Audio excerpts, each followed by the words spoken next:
한 주간도 평안하셨습니까? 하나님께서 여러분 모두를 지켜주시고 교회를 지켜주신 줄로 믿습니다. 이렇게 선교를 나갔다 오거나 휴가를 나갔다 오면은 교회가 항상 그래도 평안한 가운데 있는 것을 볼 수 있습니다. 제가 이번에도 휴가를 다녀왔더니 어느 권사님이 전화하셔서 기도가 응답됐습니다 이러시더라고요.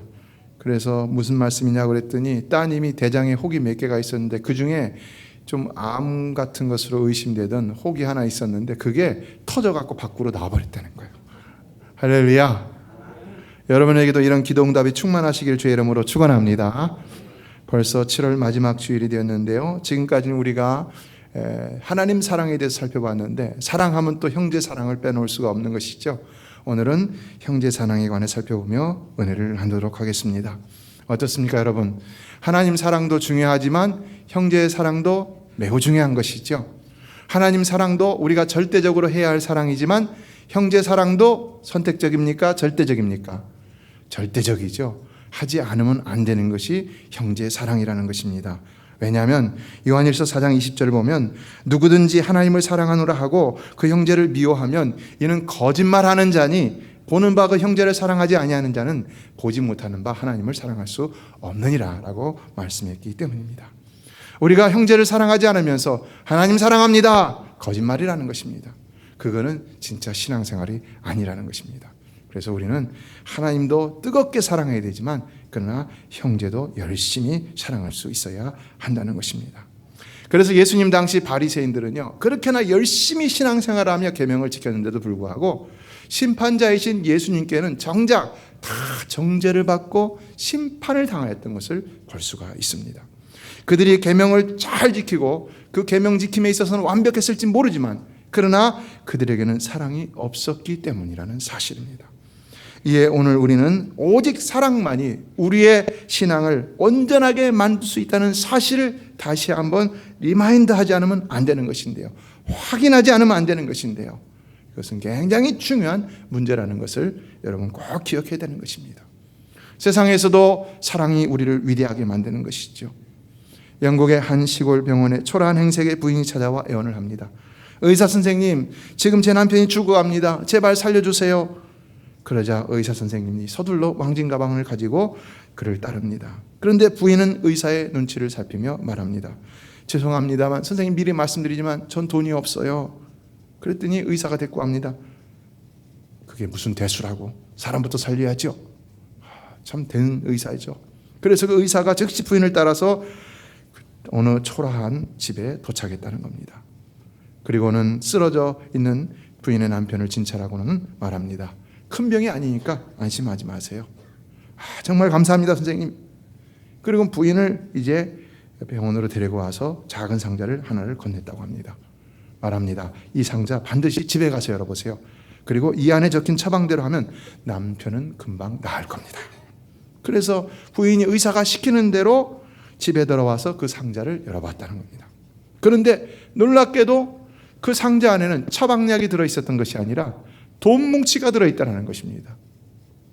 그래서 어떻게 된 사연인가, 쓰여진 글을 보니까 처방전 해놓고는 남편분은 극도의 영양실조 상태입니다. 이 돈으로 뭐든 드시고 싶은 음식을 사 드세요. 잘 먹으면 낫는다는 것이죠. 어떻게 된 겁니까? 여느 의사 같으면 모르겠어요. 많은 의사는 안 그러겠지만 어떤 의사들은 그러겠죠. 돈 내놔. 그렇죠. 그렇죠. 그냥 이거는 잘 먹으면 됩니다 하고 말했을 거죠. 또 혹은. 근데 이 사람은 그게 아니라 이렇게 자기가 직접 돈을 줘가면서 먹이면서. 이 사람이 누구냐? 일생 동안 사랑의 인수를 펼치며 많은 사람들을 살렸던 영국의 이 유명한 의사 올리버 골드스미스라는 사람인데요. 자, 어떻습니까? 자, 이런 사람이 많으면 세상은 행복해지는 것이죠. 사람을 살리고 사람을 변화시키는 최고의 방법은 뭐냐? 사랑입니다. 이것은 성경도 말하고 세상에서도 마찬가지인 것입니다. 예수님이 그런 분이셨습니다. 그렇지요. 예수님은 오직 사랑의 사람이었습니다. 이에 사랑보다 더 귀한 삶의 방법은 없다는 것을 우리가 이 시간 다시 한번 생각해 보기를 원하는데요. 성경도 그것을 말씀했습니다. 고린도전서 13장 13절을 보면 그런즉 믿음, 소망, 사랑 이 세 가지는 항상 있을 것인데 그 중에 제일은 사랑이라. 여러분 이 말씀이 무슨 말씀일까요? 가장 위대한 성도는요, 믿음이 좋은 사람도 아니고요, 비전이 넘치는 사람도 아니고요, 바로 사랑이 넘치는 사람이라는 것입니다. 믿으십니까? 믿음이 아무리 좋고 비전이 아무리 넘쳐도 그러나 사랑을 넘어설 수는 없다는 겁니다. 그래서 고린도전서 13장 1절로 3절을 보면 이와 같은 사랑이 없으면 아무리 우리가 사람의 방언과 천사의 말을 할지라도 소리나는 구리와 울리는 꽹과리가 된다. 얼마나 시끄럽습니까? 또 예언하는 능력이 있어 모든 비밀과 지식을 알고 또 산을 옮길 만한 모든 믿음이 있을지라도 아무것도 아니다. He's nothing. 세 번째, 내게 있는 모든 것으로 구제하고 내 몸을 불사르게 내어줄지라도 사랑이 없으면 내게 아무 유익이 없느니라 그랬어요. 이처럼 사랑은 반드시 우리 믿는 자들에게 있어야 하는 삶의 본질입니다. 에센스입니다. 그리고 이것을 통해서 우리가 모든 일을 하게 하는 그러한 근원적인 힘, 펀더멘탈 파워라고 할 수가 있는 것입니다. 그러니까 사랑이 없는 삶은 그리스도의 삶이 아니라는 것입니다. 그것은 마치 안고 없는 찐빵과 같고 오아시스 없는 사망과 같은 일은 아주 형편없는 참으로 그리스도인이 아닌 삶이라는 것입니다. 그러나 사랑만 있으면 하는 일이 하나도 힘들지 않고 무엇이든지 더 능률을 올리며 하나님을 기쁘시게 할 수가 있다는 겁니다. 봉건 시대의 어떤 하녀가 주인으로부터 이런 엄격한 지시를 받았습니다. 기상시간은 반드시 6시 이전이어야 돼. 집안 청소는 7시까지 해야 돼. 식사 준비는 8시까지 끝내고 9시까지는 주인 자녀들의 뒷바지를 끝내라. 그래서 학교 보내라. 그리고는 이 일을 제대로 못하면 막 매로 때리거나 너 팔아넘길 거야? 막 위협을 하고 너 파이어 시킬 거야. 협박을 하고. 그러니까 이 하녀가 늘 불안하고 모든 일을 하더라도 피곤하기만 했습니다. 그런데 주인의 본처가 죽게 되자 그만 이 주인이 이 하녀를 사랑하게 됐다는 겁니다. 그래서 결국 이 하녀와 결혼까지 하게 됐어요. 자, 어떻게 되겠습니까? 이제는 그런 모든 압박에서 벗어나게 된 것이죠. 그러면 이 하녀가 아무렇게나 살까요? 그렇지 않았어요. 놀랍게도 이제는 주인을 남편으로 삼고 사랑하게 되니까 이전보다 더 열심히 많은 일을 하게 되었다는 것입니다. 무엇이 그렇게 만들었다는 것입니까? 바로 사랑이라는 것이죠. 사랑. 왜 신앙생활이 힘드냐? 사랑이 없으니까 힘들다는 것입니다. 왜 예배가 힘드냐? 하나님 사랑하는 마음이 약하니까 힘든 거예요. 왜 교회 생활이 힘드냐? 성도 사랑하는 마음이 없으니까 힘든 거예요. 교회 사랑하는 마음이 없으니까 힘든 거예요. 나만 사랑하니까 신앙생활은 도리어 나를 더 힘들게 만든다는 것입니다. 여러분, 우리는 정말로 사랑해야 할 줄로 믿습니다. 사랑해야 할 줄로 믿습니다. 이 사랑이야말로 하나님께서 우리에게 주신 놀라운 삶의 에너지요, 지혜요, 행복의 비결인 것입니다. 바로 이것을 하나님께서는 성경의 대주제로 우리에게 주신 것입니다. 그래서 우리가 하나님 사랑, 이웃 사랑만 이루면은 성경을 다 이루는 것입니다. 이것이 오늘 본문이 말하는 것인데요. 그래서 오늘 본문은 사랑은 율법의 완성이라고 말씀하고 있는 것입니다. 그렇다면 우리 그리스도인들은 어떻게 살아야 되겠느냐? 오늘 본문은 사랑을 몇 가지로 강조하고 있습니다. 첫째, 사랑의 빛 외에는 아무 빛도 지지 말라는 말씀으로 강조하고 있습니다. 8절을 보겠습니다. 같이 읽어볼까요? 시작. 빛과 사랑의 빛 외에는 아무에게든지 아무 빛도 지지 말라. 남을 사랑하는 자는 율법을 다 이루었느니라. 우리가 잘 아는 말씀인데요. 도대체 이 말씀의 의미는 무엇일까요? 사랑의 빛 외에는 아무에게든지 아무 빛도 지지 말라. 여기 빛은 분명히 채무를 얘기합니다. 바울은 6절로 7절에서 공공부채라고 할 수 있는 세금 문제를 다루었는데요. 오늘 8절에 가서는요, 개인의 부채에 관해서 언급하고 있는 것입니다. 이에 본문이 대략적으로 이 8절이 주는 첫 번째 교훈은 성도는 무슨 빚이든지 간에 빚을 졌으면 빨리 갚아야 한다는 겁니다. 빚을 오래 갖고 있으면 안 된다는 겁니다. 그리스도인들은 절대로 남에게 빚진 채로 살아가서는 안 된다는 것입니다. 그런데 이 8절 말씀에 보다 더 중요한 의미가 있습니다. 보다 더 궁극적인 의미가 있습니다. 뭘까요? 그것은 바로 이 8절 서두에 말하는 피차 사랑의 빛 외에는 이라는 말인데요. 사실은 이것이 이렇게 번역이 되어서 그런 것이지, 자, 이 사랑, 자, 어떤 의미일까요? 왜 사도 바울은 본문에서 빚을 이야기하면서 사랑이라는 말을 사용하고 있을까? 이 말은 우리가 다른 면에 있어서는 채무가 없어야 하지만 도덕적인 측면에 있어서는 사랑을 행해야 한다는 것인데요. 피차 사랑의 빚이라는 말을 헬라어 성경에서 보면은요, 사실은 이것은 피차 사랑의 빚이라는 의미로 기록되어 있지 않습니다. 헬라어 본문을 보면은 토 알렐루스 아가판이라는 단어를 썼는데, 이 말은요 그냥 simply 서로 사랑하는 것을 의미하고 있습니다. 그러니까 이 말을 다시 번역하면요, 8절을 다시 원문대로 번역하면 서로 사랑하는 것 외에는 아무에게든지 아무 빚도 지지 말라라는 것입니다. 서로 사랑하는 것 외에는. 그러나 여기에 이 앞에 부분과 뒤에 부분에 있어서 어느 것에 더 강조점이 있느냐? 이 앞에 부분에 더 강조점이 있는 것입니다. 우리말 성경은요, 이게 이게 의미가 잘못 번역되어 있는 것입니다. 왜냐하면요, 피차 사랑의 빚 외에는 아무에게든지 빚도 지지 말라 이렇게 얘기한 것을 우리가 들어보면 1차적으로 느낌이 빚지지 말라는 얘기처럼 들립니다. 그렇죠. 그런데 서로 사랑하라 라는 원 센텐스가 있습니다. 서로 사랑하라, 이것 외에는 아무에게도 빚지지 말라. 자, 어떻습니까? 어디에 강조점이 있습니까? 앞에 있습니까? 뒤에 있습니까? 앞에 있지요. 바로 그거예요. 8절의 강조점은 서로 사랑하는 데 있는 것입니다. 서로 사랑하는 데.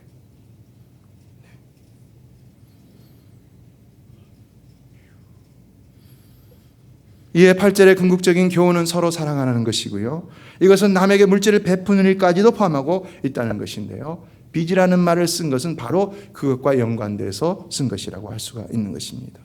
이에 위클리프는 이 말씀을 해석하면서 사랑은 우리 믿는 자가 완전히 갚을 수 없는 빚이다 라고 했어요. 본문은 이처럼 그리스도인들은 남이 갚을 수 없는 사랑의 빛으로 서로를 사랑하며 살아야 한다는 점을 강조하고 있는 것인데요, 그래서 교부 오리게는 사랑의 빚은 영구히 우리와 함께 남아있고 절대로 우리를 떠나지 않으면 이것은 우리가 매일 주고 영원히 받는 것이다, 이런 말을 했습니다. 그러니까 신앙생활은요, 이처럼 서로 간에 항상 사랑의 빚을 주고 받음으로 하는 것이다 라는 것을 본문은 강조하고 있는 것입니다. 다시 말해 신앙생활은요, 절대로 독불장군처럼 혼자 하는 것이 아니라는 것입니다. 나 혼자 하나님과의 관계가 올바르고, 나 혼자 열심히 기도하고, 나 혼자 열심히 말씀 보고, 나 혼자 열심히 묵상하고, 나 혼자 나가서 열심히 전도하고, 그러면 신앙생활 잘하는 거냐? 절대로 아니라는 겁니다. 신앙생활은요, 서로 사랑하라고 그랬어요.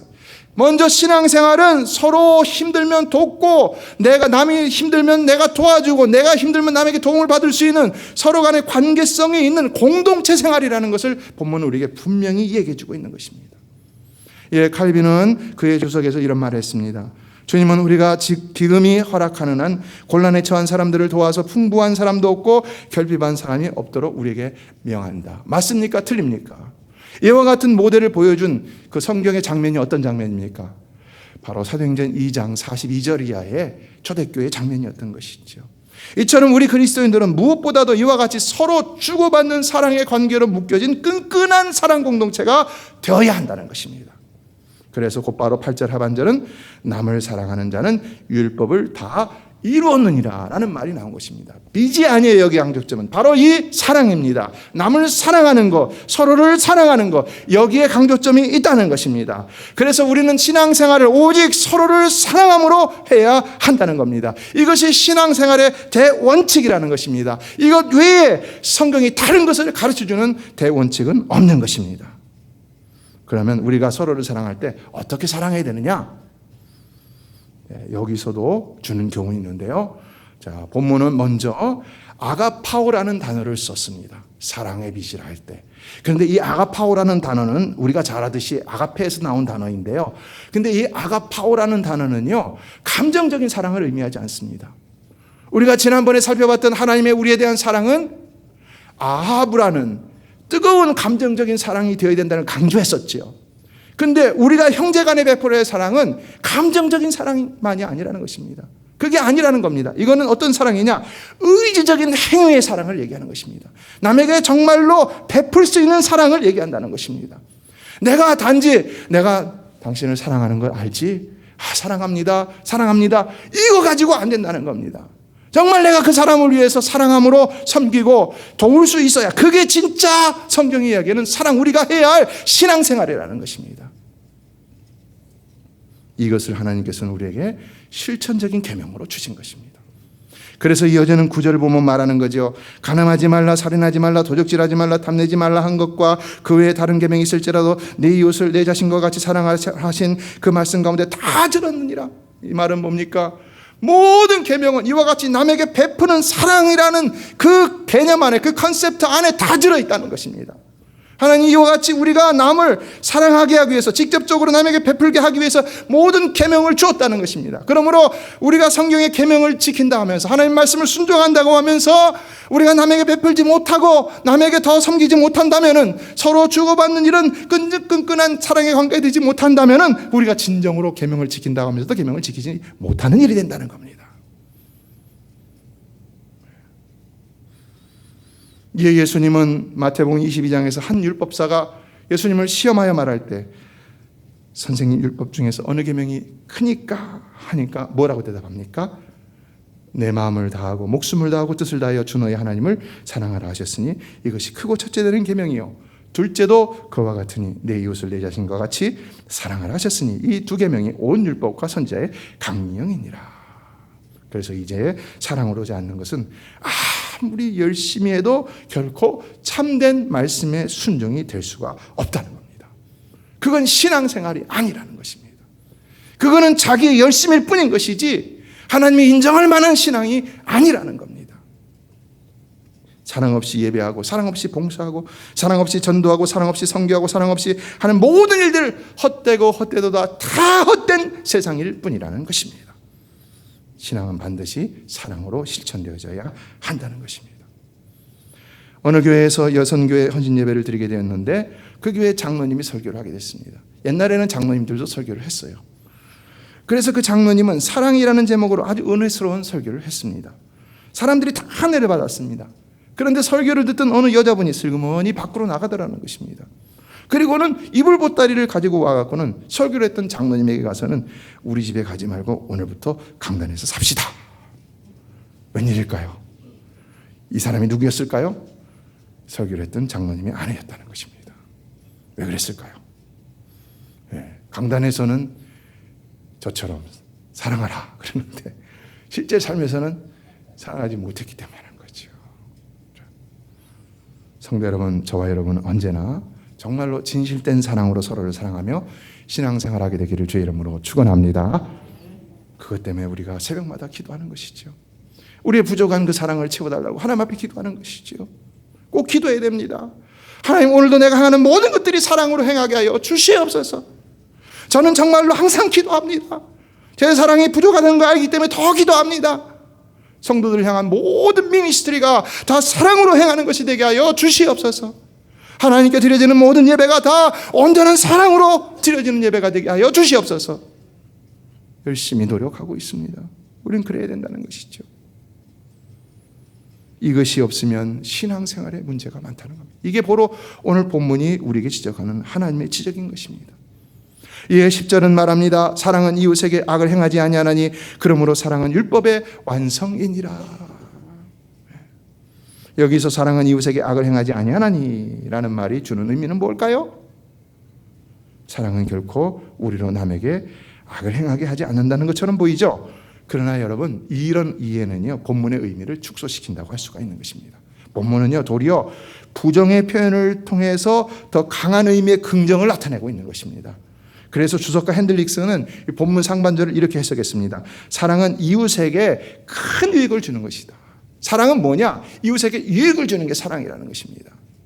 사랑은 이웃에게 유익을 베풀 줄 알아야 된다는 것입니다. 그러니까 사랑이라 한다면요, 남에게 악을 행치 않는 수중에 머무는 것이 아니라 늘 적극적인 선을 베풀 수 있어야 된다는 것입니다. 내가 당신에게 뭐 잘못한 것이 있느냐 이렇게 말해서는 안 된다. 그 정도 가지고는 안 된다는 거예요. 내가 남에게 아무런 해를 끼치지 않아? 그러면 내가 그 사랑하는 거냐? 아니라는 겁니다. 그러면 괜찮은 거냐? 아니라는 겁니다. 적극적으로 그들에게 다가가서 사랑을 베풀 수 있어야 그것이 진정 성경이 말하는 사랑이라는 것입니다. 그래서 누군가 어려움을 당할 때 도와줄 수 있는 자가 그리스도인이 되어야 한다는 것이고요. 누군가 외로울 때 곁에 함께 있어줄 수 있는 자가 그리스도인이 되어야 한다는 것이고요. 누군가 길을 잃고 방황할 때 그 손을 붙잡아 줄 수 있는 자가 그리스도인이 되어야 한다는 겁니다. 그래서 야고보서 2장 16절은 분명히 말씀했죠. 너희 중에 누구든지 그에게 이르되 평안히 가라, 덥게 하라, 배부르게 하라 하며 그 몸에 쓸 것을 주지 아니하면 무슨 유익이 있으리요? 말로만 하는 사랑은 사랑이 아니라는 거죠. 사랑은 정말로 적극적인 행위가 필요하다는 것입니다. 그래서 우리 주님도 그 사랑을 행하신 것이죠. 우리를 보며 하늘나라에서 안타까움만 하신 것이 아니라 그 안타까움을 사랑으로 온전히 나타내기 위해서 이 땅에 성육신 하셔서 십자가에서 자기 몸을 찢으셔서 피를 흘려서 저와 여러분을 구원해 주셨다는 사실입니다. 신앙생활도 이렇게 해야 된다는 겁니다. 그래야 신이 나고 재미있고 행복하고 하나님의 은혜가 넘치고 축복이 넘쳐날 수가 있다는 겁니다.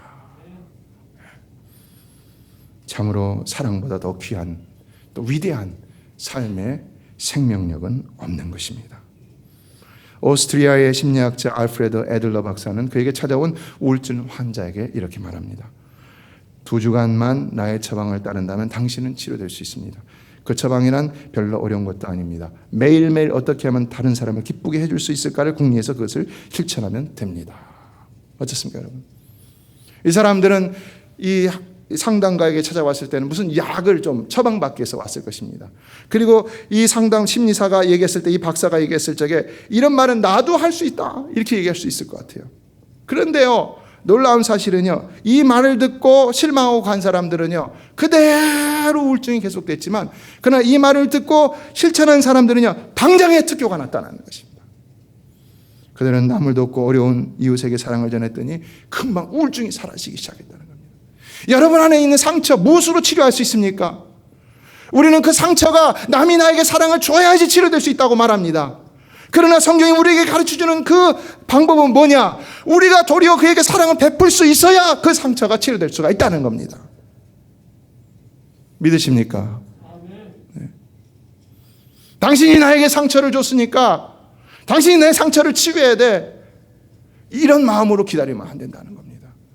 도리어 그 사람에게 사랑을 베풀 때 나의 상처가 치료될 수가 있다는 겁니다. 버클리 대학의 연구팀이 쥐를 가지고 실험을 했는데요, 한 곳에서는 한 마리 쥐에게 먹이를 주면서 기르고 다른 곳에서는 5마리를 모아서 같이 살게 하면서 풍성한 먹이를 주었다는 것입니다. 혼자 사는 것과 여러 사람이 사는 것이 어떠냐, 이 차이점을 분명히 알게 하기 위한 실험이 시작됐다는 것이죠. 그런데 여기 하나를 더하여서 또 다른 곳에서는 이제는 주인이 그 모인 그 쥐들 가운데 더 노래를 불러주고 쓰다듬어주기도 하고 손으로 먹이를 주면서 사랑을 베풀었다는 것인데요, 결과가 어떻게 나타났을까요? 우리는 혼자 하면 다 잘 될 것 줄 알아요. 근데 혼자 살던 쥐는요 600일밖에 못 살았다고 합니다. 근데 5마리가 같이 살았던 쥐는요 700일을 살았고요, 거기다가 애정으로 쓰다듬으면서 먹이를 주었던, 사랑을 베풀었던 쥐는요 무려 950일을 살았다는 겁니다. 뭘 얘기해 주고 있습니까? 우리가 서로 사랑하면은요 더 행복하고 더 건강하고 더 오래 살 수 있다는 것이죠. 할렐루야. 우리 교회가 그런 교회가 되기를 주의 이름으로 축원합니다. 우리는 정말 그런 교회가 되는 것입니다. 나 혼자 절대로 안 된다는 것입니다. 절대로. 여러분은 이 시간도 나 혼자 위로받게 이 자리에 나왔는지 모르겠지만, 그러나 그런 신앙생활, 하나님 우리에게 원하는 신앙생활이 아니라는 겁니다. 하나님 우리를 공동체로 불러주셨습니다. 하나님 나라라는 공동체로 불러주셨습니다. 그것은 우리가 하늘나라 가면 더 명확하게 밝혀질 것입니다. 우리는 분명히 공동체입니다. 공동체. 혼자 사는 그런 삶이 신앙생활이 아닌 것입니다. 이에 우리는 서로를 섬겨주며 서로와의 끈끈한 사랑의 관계를 맺으면서 살 때 더 건강하고 더 행복하고 더 즐겁고 더 오래 살 수가 있다는 것인데요. 과학자들에 의하면 식물들도 마찬가지라고 합니다. 식물은 움직이지 않으니까 별 반응이 없을 거라고 생각할지 모르겠지만, 여러분 집안에 있는 화분을 한번 보세요. 그래서 우리가 신방을 가보면 알아요. 이 장미꽃도요 주인이 늘 이야기해주고 사랑하는 마음으로 기르면요 더 향기가 나고 색깔이 더 곱다고 합니다. 근데 무슨 어떤 식물이든지 간에 사랑하는 마음으로 기르지 않으면요 다르다는 겁니다. 어떤 사람이 어떤 식물을 보면서 매일 저주를 해왔다고 합니다. 그랬더니 그 식물이 금세 말라 비틀어져 버렸다는 겁니다. 그렇다면 사람은 어떻겠습니까? 여러분이 하는 말이 사람을 메마르게 할 수 있다는 사실을 기억하시기 바랍니다. 여러분의 하는 말이 사람에게 생명력을 줄 수 있는 사랑의 말이 되기를 주의 이름으로 축원합니다. 내가 이 말을 하면은 상처를 입겠구나. 내가 이 말을 하면 저 사람 죽이는 거야. 때려야만이 여러분 폭력이 아닌 것입니다. 언어에 언어를 욕하고 이래야만이 폭력이 아닌 것입니다, 여러분. 여러분 정말로 상처 주는 말 하는 그 한마디가 큰 폭력이 될 수가 있다는 겁니다. 그래서 우리는요, 좀 낯간지러운 말을 하더라도 좀 적극적인 사랑의 말을 할 수 있어야 되는 것인데요. 남을 좀 인정하는 말, 칭찬하는 말, 격려하는 말을 자꾸 해야 되는 것입니다. 집사님 오늘 옷 입으시는 것이 너무나 이뻐요. 정말 이뻐요. 와, 오늘 찬양팀 정말 수고 많았어요. 은혜로웠어요. 에이, 집사님 옷이 그게 뭐야? 찬양팀 오늘 왜 이래? 이러면 안 된다는 거예요. 하버드대와 한국의 어느 대학팀이 어려서부터 언어폭력을 당해온 사람들 1000명을 모집해서 MRI를 찍어봤다고 합니다. 그랬더니 놀라운 결과가 나타났다는 것입니다. 이 언어폭력을 당한 사람들의 뇌 상태가 꼭 우울증이나 분리불안 증상을 겪는 사람들처럼 심각하게 상해져 있었다고 하는데요. 머리를 어디 부닥치거나 몽둥이로 두드려 맞지 않았는데도 불구하고 그런 것처럼 뇌가 망가져 있더라는 겁니다. 뇌가 망가져 있더라는 거예요. 그러니까 우리가 말 한마디 할 때마다, 잘못할 때마다 상대방의 뇌를 갖다가 몽둥이로 때리는 거지. 폭력을 행사하는 것처럼 된다는 것이지요. 우리의 말이 상대방을 죽일 수 있다는 겁니다. 바리새인들이 그랬잖아요. 그래서 예수님은 바리새인들을 정죄하시고 그 자리에서 심판하신 거예요. 바리새인들은요, 아무리 계명을 열심히 지켰어도요, 천국에 못 들어간다는 거예요. 그래서 우리가 만약에 이런 습관을 가지고 있다면요, 고쳐야 돼요. 반드시 고쳐야 됩니다. 이런 습관을 가지고는요, 천국에 절대로 들어갈 수가 없습니다. 절대로 못 들어갑니다. 예수 믿는다고요? No! 아니에요. 고쳐야 돼요. 이거는요. 이에 마지막으로 본문 10절은, 하반절은 그러므로 사랑은 율법의 완성이니라 했습니다. 얼마나 놀라운 사실입니까? 그리고 얼마나 감사한 일입니까? 우리가 말씀 하나하나를 다 순종하려고 하면 쉽지 않습니다. 그런데 무엇을 하든지 사랑으로 하면 그것이 말씀을 순종하는 일이 된다는 것이 얼마나 감사한 일입니까? 하나님은 그거 하나 때문에 우리에게 여러 가지 계명을 줬다는 것이지요. 유대인들은 율법을 쪼개갖고 613가지 조항 이러고 저러고 하라는 것과 하지 말라는 것은 나눠갖고 하지만은 그러나 그게 중요한 거 아니라는 것입니다. 예수님 말씀하신 것처럼 제일 중요한 것은 하나님을 사랑하는 것이고 이웃을 내 자신과 같이 사랑하는 일이라는 것입니다. 이것만 하면 뭘 하든지 간에 하나님 우리를 인정해 주신다는 것입니다. 여러분, 그러므로 꼭 여러분 이런 사랑을 하며 사랑의 말을 하며 사랑의 행실로 살아가는 그런 신앙생활하는 여러분 되시기를 주의 이름으로 축원합니다. 하나님의 뜻대로 말씀에 순종하는 자는 이처럼 사랑하는 자인 것이지, 결코 신앙생활 이렇게 되고 저렇게 되고 이것은 이렇게 되고 저렇게 되고 이것 따지고 저렇게 따지고 너는 이게 되고 저건 안 되고 이게 절대로 아니라는 겁니다. 그것은 바리새인인 것입니다. 예수님 당시 바리새인이 분명히 우리에게 보여줬죠. 그럼 그는 반드시 심판을 받게 되어 있는 것이지 구원을 얻을 수가 없는 것입니다. 하나님이 그에게 주신 믿음은 결코 그런 나쁜 열매를 맺게 하지 않는다는 것입니다. 하나님은 우리에게 믿음과 더불어 사랑을 주셨다는 것인데요. 그러므로 사랑으로 신앙생활하지 않으면 그 믿음이 진짜인지를 증명해낼 수가 없는 것입니다. 이에 다시 8절 하반절은 남을 사랑하는 자는 율법을 다 이루었느니라 라고 했는데요. 이처럼 오직 남을 사랑하며 남에게 베푸는 삶만이 하나님의 계명을 온전히 이룰 수 있는 유일한 삶이라는 것을 우리는 반드시 명심하고 또 명심해야 하는 것입니다. 그래서 성도 여러분 말씀했습니다. 오늘 우리는 다시 한번 또 사랑하며 살겠습니다. 오직 사랑으로 신앙생활하겠습니다. 다짐하는 메시아의 모든 성도들이 되시기를 주의 이름으로 축원합니다. 우리가 사랑으로 살기만 하면은 아무리 부족해도 하나님 우리 칭찬해 주시고 인정해 주시고, 그래 신앙생활에 성공하고, 계명을 지키는 것이니까 계명을 지키는 자에게 약속된 축복이 있잖아요. 반드시 복을 받는 겁니다. 그래서 여러분이 아무리 열심히 했는데도 하나님 내 복을 안 주시는가, 그걸 한번 따져본다면요, 내가 과연 마음의 사랑이 아니라고 그랬어요. 분명히 행실의 사랑이라고 그랬어요. 마음의 사랑 플러스 행실의 사랑인 것이지요. 내가 얼마나 사랑의 삶을 살았는지를 반드시 돌아볼 수 있어야 되는 것입니다. 그래야 하나님의 복을 받을 수가 있는 것입니다. 다시 말씀을 정리해 보면요, 첫째, 형제 사랑도 하나님 사랑만큼이나 절대적으로 요구되는 신앙생활입니다. 선택적이 아닙니다. 절대적입니다. 둘째, 이 사랑은 하나님께서 우리 인간에게 주신 삶의 본질이고 근원적인 힘이요 지혜라는 사실입니다. 셋째, 그러므로 우리는 서로를 사랑하며 살아야 한다는 것인데, 그러나 이 사랑은 감정적인 사랑이 아니라고 그랬어요. 실천적 의적인 사랑이라고 했습니다. 넷째, 이에 성경은 우리가 이와 같이 무슨 일을 하든 사랑을 행하기만 하면은 율법을 다 이루느니라. 부족하더라도 우리는 어떻게 되겠습니까? 사랑으로만 행해야 된다는 겁니다. 다섯째, 그래서 서로 사랑하면 반드시 약속된 복을 받아 누리게 되어 있다는 것입니다. 그러므로 사랑하는 성도 여러분, 우리 메시아의 성도들은 이전보다 더욱 서로를 사랑하며 신앙생활하기를 주의 이름으로 축원합니다. 축원합니다. 그러면 전에 맛보지 못했던 정말로 놀라운 삶의 힘과 지혜와 은혜와 축복과 행복을 맛보게 될 줄로 믿습니다. 목회를 하면서 가장 보람을 느끼고, 목회를 하면서 가장 행복을 느끼고, 목회를 하면서 가장 즐거움을 느끼는 때는 어떤 때이냐? 사랑을 베풀 때입니다.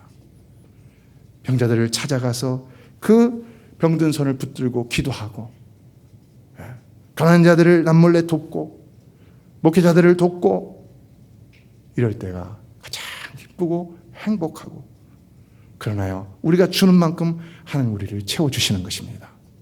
믿으십니까? 이것이 우리 교회 안에 충만하다면 우리 교회가 어떤 교회가 되겠습니까, 여러분? 그렇죠. 나는 가난하다, 그래서 할 수가 없어. 그러면요, 우리는요 절대로 못하는 겁니다. 나는 사랑을 받아야만 하는 위치에 있다 생각한다면요, 절대로 여러분 사랑 못합니다. 그건요, 엄청난 축복의 기회를 스스로가 차버리는 것입니다. 뭐 옛날에 우리 속담에도 있잖아요. 콩 한 쪽도 나눠 먹는다고 했잖아요. 적은 만큼 내가 베풀 수 있는 사랑이 적다고 여기지 마십시오. 내가 적은 만큼 내가 베푸는 사랑이 그만큼 가치가 있는 것입니다. 하나님은 그것을 더 귀하게 보시는 것입니다. 그러므로 다시 부탁드립니다. 우리 메시아 교회는요, 서로가 정말로 더 사랑을 베푸는 이런 복된 교회가 되시기를 주의 이름으로 축원합니다. 하나님의 사랑이 더욱더 넘쳐나는 것을 반드시 체험하게 될 줄로 믿습니다. 기도하겠습니다.